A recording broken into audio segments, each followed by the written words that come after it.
Bueno, Estados Unidos negó haber ofrecido una amnistía al presidente de Venezuela, Nicolás Maduro, para que deje el poder luego de las cuestionadas elecciones del 28 de julio. El portavoz adjunto del Departamento de Estado, Vedant Patel, aseguró que Estados Unidos está considerando un amplio abanico de opciones para presionar a Maduro para que regrese a Venezuela al sendero de la democracia. Recordemos que el mandatario venezolano aseguró que Estados Unidos está dispuesto a darle lo que sea para que deje el poder, pero exigió a Washington que deje tranquila a Venezuela. Eso es lo último de lo último. María Corina Machado, líder opositora venezolana, aseguró que Edmundo González Urrutia asumirá la presidencia el próximo 10 de enero, que es cuando da inicio el nuevo periodo gubernamental en el país.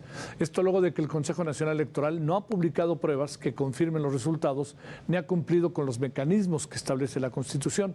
María Corina reafirmó que Edmundo González ganó las elecciones de manera contundente y espera que los gobiernos extranjeros presionen a Maduro para aceptar una negociación. El fiscal general de Venezuela, Tarek William Saab, aseguró que al menos 25 personas han muerto. 192 han resultado heridas tras las protestas en el país, tras la proclamada reelección de Nicolás Maduro. La cifra se asemeja a la que han dado a conocer distintas organizaciones defensoras de derechos humanos. Ante esto, Maduro sostuvo que lograron neutralizar un plan de violencia y asalto de poder. La forma en que lo dice es que parece que va resolviéndose el problema. Le queremos agradecer a Rafael Rojas, destacado profesor del Colegio de México, columnista del periódico La Razón, que esté con usted y con nosotros. Rafael, gracias. Como siempre, muy buenas noches. Gracias por tu tiempo. Buenas noches, Javier, un gusto saludarte. Estamos, como diría Nicolás Maduro, en una etapa en donde ya logró someter y ya ha logrado controlar las cosas, o en qué etapa estamos ahorita, cuando ya incluso se habla de toma de posesión del 10 de enero.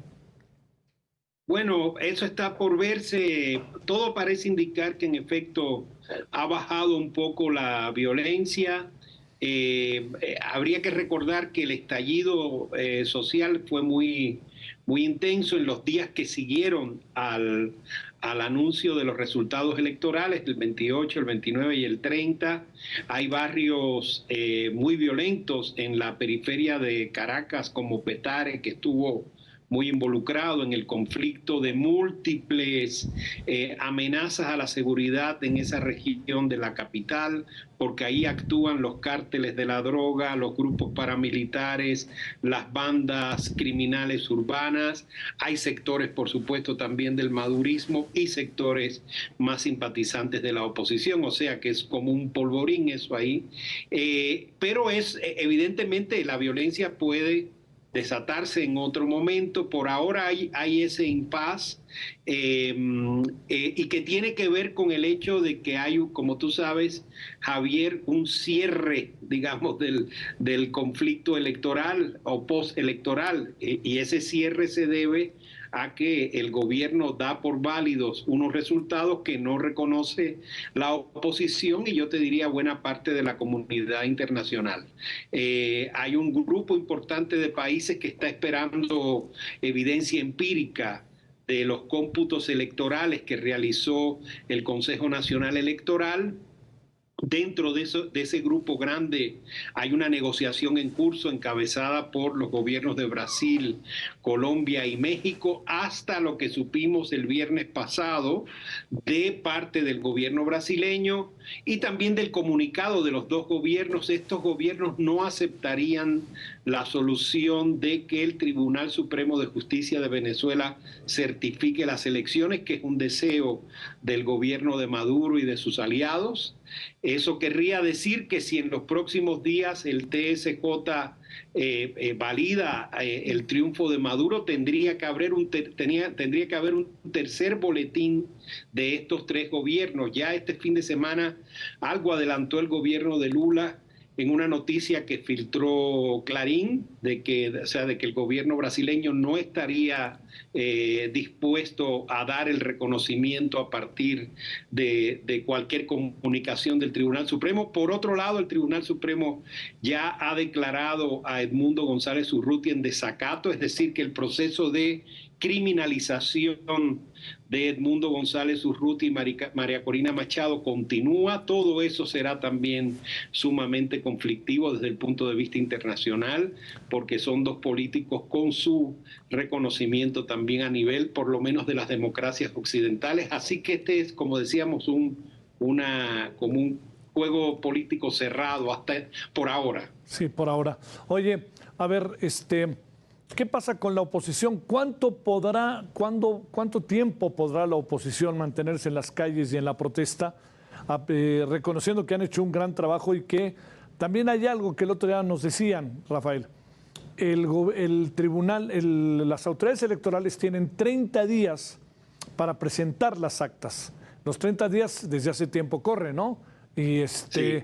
eso, ¿qué podría pasar? ¿Qué actas podrían presentar cuando la evidencia por parte de la oposición es que esas actas pues están totalmente falseadas? Sí, mira, nosotros hemos estado revisando con un grupo de juristas de la Universidad Central de las Villas, de Venezuela, Sí. la Universidad de la UCB, pero tienen Sí. la misma sigla, la Universidad Central de Venezuela. Estuvimos revisando las dos leyes electorales y las atribuciones del Tribunal Supremo. No parece haber una atribución de peritaje electoral por parte del Tribunal Supremo. Lo que sí hay es varios artículos un tantito contradictorios en la ley electoral, porque unos dicen que el CNE tenía 48 horas para publicar las actas y realizar una serie de auditorías, una que es auditoría de telecomunicaciones, otra de auditoría ciudadana, que es el cotejo directo de las actas de cada partido con la del Consejo Nacional Electoral. Este artículo, que creo que es el 155, que dice que el Consejo Nacional Electoral tiene hasta 30 días después de el primer boletín del CNE para publicar los resultados electorales, parece ser el tipo de artículo reglamentario que tú sabes hay en todo decreto y en toda ley, que dicen, bueno, se publicará en la Gaceta Oficial la ley o el decreto una vez que haya habido todas las deliberaciones. Yo creo que es algo así. Cuando se publique en la Gaceta Electoral de Venezuela ese resultado electoral, ya no habrá posibilidades de auditar nada. O sea, porque ya el periodo de la auditoría pasó. De todas formas, la oposición tendrá que jugar sus cartas políticas por fuera, aquí sin contemplar mucho los términos de la ley. La oposición, supongo que una vez que se publiquen esas actas, imputará, ¿no?, la legitimidad de esas actas y contrapondrá a esas actas las suyas y continuará el conflicto. Yo no le veo salida desde el punto de vista doméstico muy práctica, porque esto puede, como tú decías, durar un mes. Puede darse el caso, no lo sé, de que se regrese a una especie de dualidad política. Maduro puede tomar posesión en enero y Edmundo González puede tomar posesión en enero, y cada gobierno recibirá su respaldo internacional.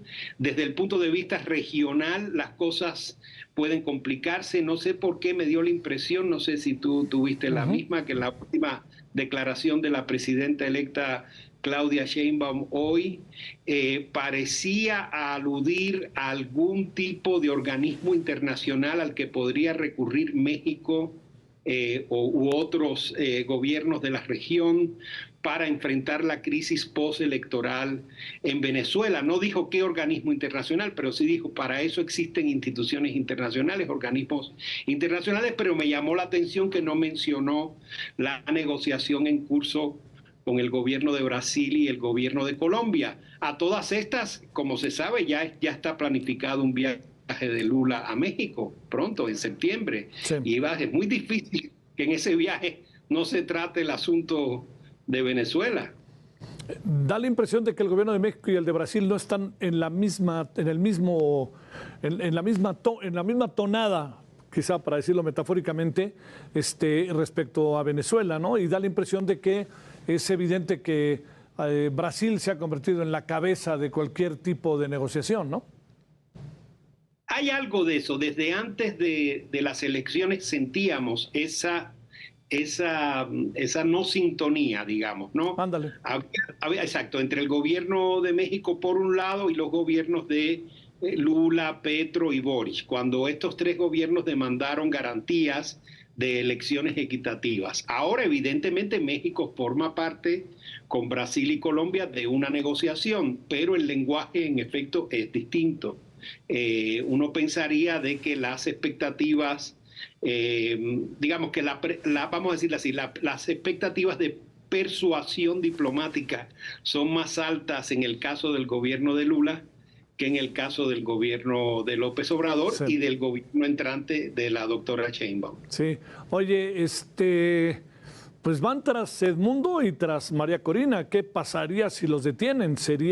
Esto ya adquiriría una dimensión brutal, ¿no? Así es. Y como se está produciendo esta penalización a nivel del Tribunal Supremo, tengo entendido que ya hay también otra causa nueva abierta de la Fiscalía en contra de María Corina Machado. Ellos tendrán ahí una serie de restricciones de movilidad muy importantes dentro de Venezuela, y es una situación realmente muy amenazante que puede acabar en una detención. Y si eso sucede, como tú y yo conocemos bien, en esta crisis la presión internacional va a crecer, y para México será un dilema más, digamos, qué hacer en caso de que la presión internacional y regional aumente si se pasa, digamos, de esta criminalización a un arresto o a un procesamiento nuevo contra estos líderes que, como tú y yo sabemos, acaban de participar en unas elecciones pacíficas, legítimas, de hecho, elecciones respaldadas en su normativa por el propio gobierno de Maduro a través de los acuerdos de Barbados. Híjole. Guaidó ya ni cuenta, ¿verdad?